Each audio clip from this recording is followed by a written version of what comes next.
Middle class मामले में आपका स्वागत है।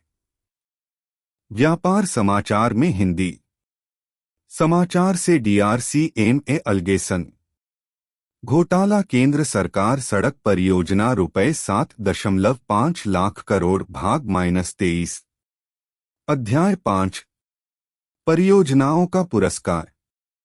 CCEA ने निर्देश दिया कि NHAI या MoRTH द्वारा BPPI के तहत कार्यान्वित की जाने वाली सभी परियोजनाओं को तकनीकी रूप से, आर्थिक रूप से और आर्थिक रूप से एक सशक्त और अच्छी तरह से सुसज्जित परियोजना मूल्यांकन और द्वारा विधिवत मूल्यांकन किया जाना था। तकनीकी जांच समिति पैट्स NHAI बटा MoRTH में स्थापित किया जाने वाला पैट्स एक समर्पित इकाई होना था जिसमें नीति आयोग, प्रोजेक्ट और फाइनेंस डिवीजन के विशेषज्ञ शामिल थे। MoRTH ने 7 दिसंबर 2017 और 21 दिसंबर 2017 NHEDCL को नीति आयोग और प्रोजेक्ट एंड के एक विशेषज्ञ के साथ NHEDCL के प्रबंध निदेशक की अध्यक्षता में एक इन हाउस पैट्स बनाने का निर्देश दिया। NHEDCL का वित्त प्रभाग इसके सदस्य हैं। उपरोक्त के संबंध में ऑडिट ने निम्नलिखित का अवलोकन किया। 5 जनवरी 2001 प्राधिकरण को मंजूरी देने, अनुमोदन और निष्पादित करने का पृथक्करण। जैसा कि ऊपर दिए गए फ्लो चार्ट से स्पष्ट है, built operate and transfer toll में बिना व्यवहार्यता गैप फंडिंग VGF वाली परियोजनाएं, NHAI और EPC परियोजनाओं द्वारा कार्यान्वित सभी EPC परियोजनाएं जो अनुमानित परियोजना नागरिक लागत के साथ 1000 करोड़ रुपए तक लागू की गई हैं, परियोजना को क्रियान्वित करने के लिए जिम्मेदार कार्यान्वयन एजेंसी NHAI और MoRTH भी परियोजना को मंजूरी दे रही थी। इस तंत्र में किसी परियोजना के निष्पादन, मूल्यांकन और अनुमोदन के बीच शक्तियों के पृथक्करण का अभाव था। MoRTH ने ऑडिट अवलोकन का उत्तर प्रस्तुत नहीं किया। 5 जनवरी 2002 शक्तियों का प्रत्यायोजन। NHAI से VGF की आवश्यकता वाले बॉट टोल परियोजनाओं में NHAI का वित्तीय जोखिम कुल परियोजना लागत के 40% तक सीमित था क्योंकि VGF इस सीमा से अधिक नहीं हो सकता था। अनुमानित परियोजना नागरिक लागत के साथ ऐसी परियोजनाएं रुपए तक 1000 करोड़ रुपए मंत्री MoRTH द्वारा अनुमोदित किए जाने थे और अनुमानित परियोजना नागरिक लागत के साथ परियोजनाएं CCA द्वारा 1000 करोड़ रुपए स्वीकृत किए जाने थे। हालांकि बॉट वार्षिकी प्रोजेक्ट्स 126 और हैम परियोजनाओं के मामले में 127 जिसमें प्रारंभिक पूंजी लागत और संचालन और रखरखाव लागत की वसूली से संबंधित वित्तीय जोखिम NHAI का था। MoRTH और CCEA के मंत्री द्वारा अनुमोदन की आवश्यकता वाली अनुमानित परियोजना नागरिक लागत की छत को रुपए तक उठाया गया था। 2000 करोड़ और उससे अधिक, क्रमशः 2000 करोड़।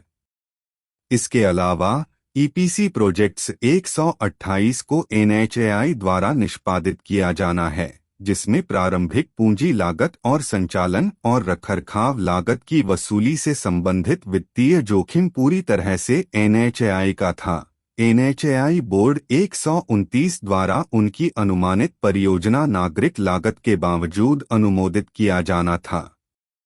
ऑडिट में पाया गया कि एक परियोजना में सरकार के वाणिज्यिक जोखिम और ऐसी परियोजनाओं को मंजूरी देने वाले प्राधिकरण के स्तर के बीच नकारात्मक संबंध था।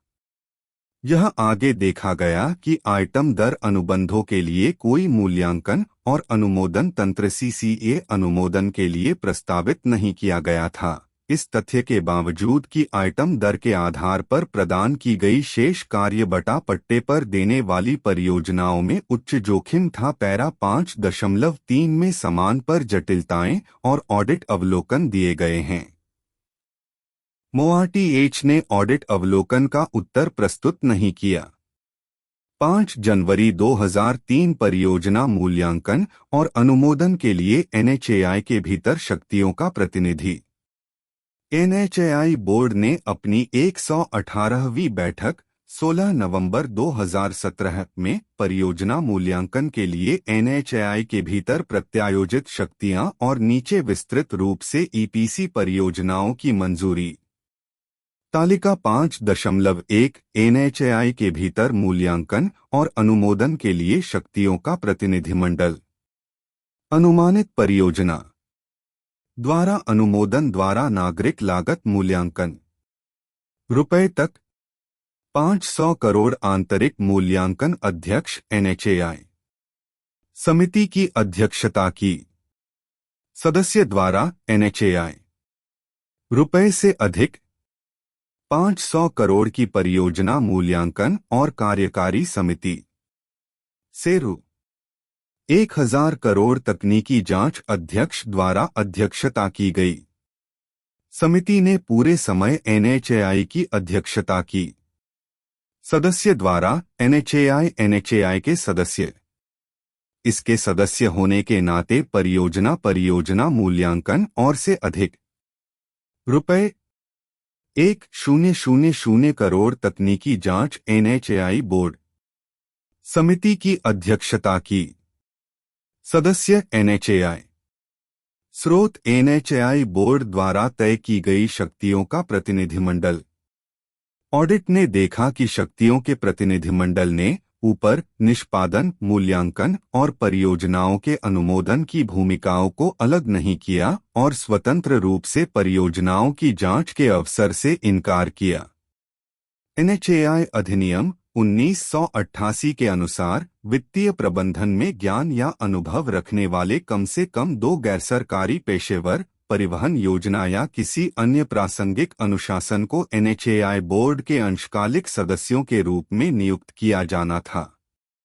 अंतरमंत्रालयी परामर्श के दौरान भरतमाला परियोजना पर सीसीईए नोट के मसौदे पर टिप्पणी करते हुए 23 नवंबर 2016 नीति आयोग द्वारा इस आवश्यकता पर भी जोर दिया गया था। हालांकि गैरसरकारी पेशेवरों को एनएचएआई बोर्ड में नियुक्त नहीं किया गया था। ऑडिट में पाया गया कि एनएचएआई द्वारा इस संबंध में एनएचआईडीसीएल और एमओआरटीएच के अधिकार की तुलना में इसे लागू किए जा रहे ईपीसी परियोजनाओं के मूल्यांकन और अनुमोदन में एनएचएआई द्वारा प्रयोग किया गया अधिकार अनुपातहीन रूप से अधिक था। हिडकल 130 द्वारा कार्यान्वित की जा रही ईपीसी परियोजनाओं को सचिव मोआरटीएच और ईपीसी परियोजनाओं द्वारा संचालित उच्च शक्ति समिति द्वारा अनुमोदित किया जाना था, जिन्हें मोआरटीएच द्वारा कार्यान्वित किया जा रहा है। सीसीए द्वारा अनुमोदित किया जाना था यदि अनुमानित परियोजना नागरिक लागत रुपए से परे थी। 1000 करोड़ रु। एनएचएआई के लिए इस तरह के प्रतिनिधिमंडल का निहितार्थ, जिसके तहत एनएचएआई द्वारा कार्यान्वित की जाने वाली ईपीसी परियोजनाओं को पूरी तरह से मूल्यांकन किया जाना था और एनएचएआई के भीतर अनुमोदित किया गया था, जिसमें कोई वित्तीय कैपिंग परिभाषित नहीं थी, ऑडिट द्वारा किए गए परीक्षण जांच में स्पष्ट थे। परीक्षण जांच में यह देखा गया कि दिल्ली वडोदरा एक्सप्रेसवे के 31 ईपीसी प्रोजेक्ट्स 131 में संचयी स्वीकृत नागरिक लागत लगभग 32,839 रुपए करोड़। इन परियोजनाओं में से 21 ने व्यक्तिगत रूप से 1,000 करोड़ से अधिक की नागरिक लागत को मंजूरी दी थी और द्वारका एक्सप्रेसवे के 4 ईपीसी प्रोजेक्ट्स 132 में संचयी स्वीकृत नागरिक लागत लगभग 7,287 रुपए 29 पैसे करोड़। सभी परियोजनाएं व्यक्तिगत रूप से स्वीकृत नागरिक लागत के साथ रु. 1000 करोड़ से अधिक को केवल एनएचएआई बोर्ड द्वारा अनुमोदित किया गया था। इसकी तुलना में हिडकल के मामले में स्वीकृत नागरिक लागत के साथ 5 नमूना ईपीसी परियोजनाएं 207 रुपए 8 पैसे करोड़ रुपए से मोआरटीएच द्वारा 319.93 करोड़ स्वीकृत किए गए। मोआरटीएच ने ऑडिट अवलोकन का उत्तर प्रस्तुत नहीं किया। परियोजना का एनएचएआई वित्त पोषण केवल इस राशि तक ही सीमित रखा जाना था क्योंकि शेष राशि को रियायतकर्ता द्वारा वित्त पोषित किया जाना था और परिचालन की वसूली के साथ साथ इसकी वसूली में शामिल जोखिम और रखरखाव की लागत रियायतकर्ता द्वारा वहन की जानी थी। केवल रियायतकर्ता के साथ टोलिंग अधिकारों के मद्देनजर प्रारंभिक पूंजी लागत की वसूली और परिचालन और वसूली की वसूली में शामिल वित्तीय जोखिम अपर्याप्त टोल संग्रह के कारण रखरखाव लागत पूरी तरह से एनएचएआई थी क्योंकि रियायतकर्ता पूर्व निर्धारित अर्धवार्षिकी के लिए पात्र था। प्रारंभिक पूंजी लागत की वसूली और परिचालन और वसूली की वसूली में शामिल वित्तीय जोखिम अपर्याप्त टोल संग्रह के कारण रखरखाव लागत पूरी तरह से एनएचएआई थी क्योंकि रियायतकर्ता पूर्व निर्धारित अर्धवार्षिकी के लिए पात्र था। प्रारंभिक पूंजी लागत की वसूली में शामिल वित्तीय जोखिम और अपर्याप्त टोल संग्रह के कारण परिचालन और रखरखाव लागत की वसूली पूरी तरह से एनएचएआई की थी। एनएचएआई बोर्ड में 7 पूर्णकालिक सदस्य, अध्यक्ष और 6 सदस्य और 4 अंशकालिक सदस्य, सचिव, व्यय विभाग, सीईओ, नीति आयोग, महासचिव और महानिदेशक आरडी और एसएस मूर्त। यह केवल ईपीसी परियोजनाओं को निष्पादित कर रहा था। ऐसे पैकेज जिनमें सिविल निर्माण निविदाओं के निमंत्रण के लिए गलियारे या स्ट्रेच को विभाजित किया गया है। एनएचएआई की 8 नमूना परियोजनाओं को शामिल नहीं करता है क्योंकि 2 नमूना परियोजनाओं के लिए अर्थात हापुड़ बाईपास मुरादाबाद और बेलाकेरी पोर्ट कुमता सिरसी रोड जिसके लिए प्रासंगिक रिकॉर्ड ऑडिट के लिए उपलब्ध नहीं हैं। एक नमूना परियोजना के लिए यानी उले, सूरतगाम, मालम्बरा, तुलजापुर, शिंगोली, येदेशी, नलदुर्ग और उमेरगा में मौजूदा सड़कों का विकास रखरखाव परियोजना कोई मूल्यांकन नहीं अनुमोदन किया गया था और अन्य 5 नमूना परियोजनाएं यानी चकेरी इलाहाबाद, लखनऊ रिंग रोड, पीकेजीआईआईबी, बरही कोडरमा, महेशखुंट, सहरसा पूर्णिया और सोलपुर बीजापुर को अन्य योजनाओं में अनुमोदित किया गया था। बीपीपीआई अनुमोदन तिथि से पहले और इसलिए बीपीपीआई के अनुसार कोई मूल्यांकन नहीं किया गया।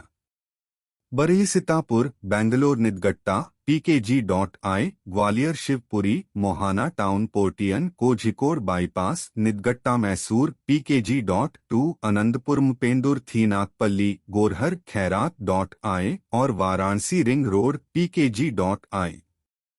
परीक्षण जांच के आधार पर ऑडिट में पाया गया कि एनआईटीआई आयोग विशेषज्ञ दिल्ली वडोदरा एक्सप्रेसवे की 1 और 8 परियोजनाओं में मौजूद नहीं थे। पैकेज 17 और 19 से 25 हालांकि वही ऑडिट नमूने के तहत नहीं हैं। कोझिकोड बाईपास हैम, आनंदपुर मुपेंदुर थी नागपल्ली हैम और गोरहर खैरतुंडा PKG.I हैम। कृपया वीडियो को लाइक करें।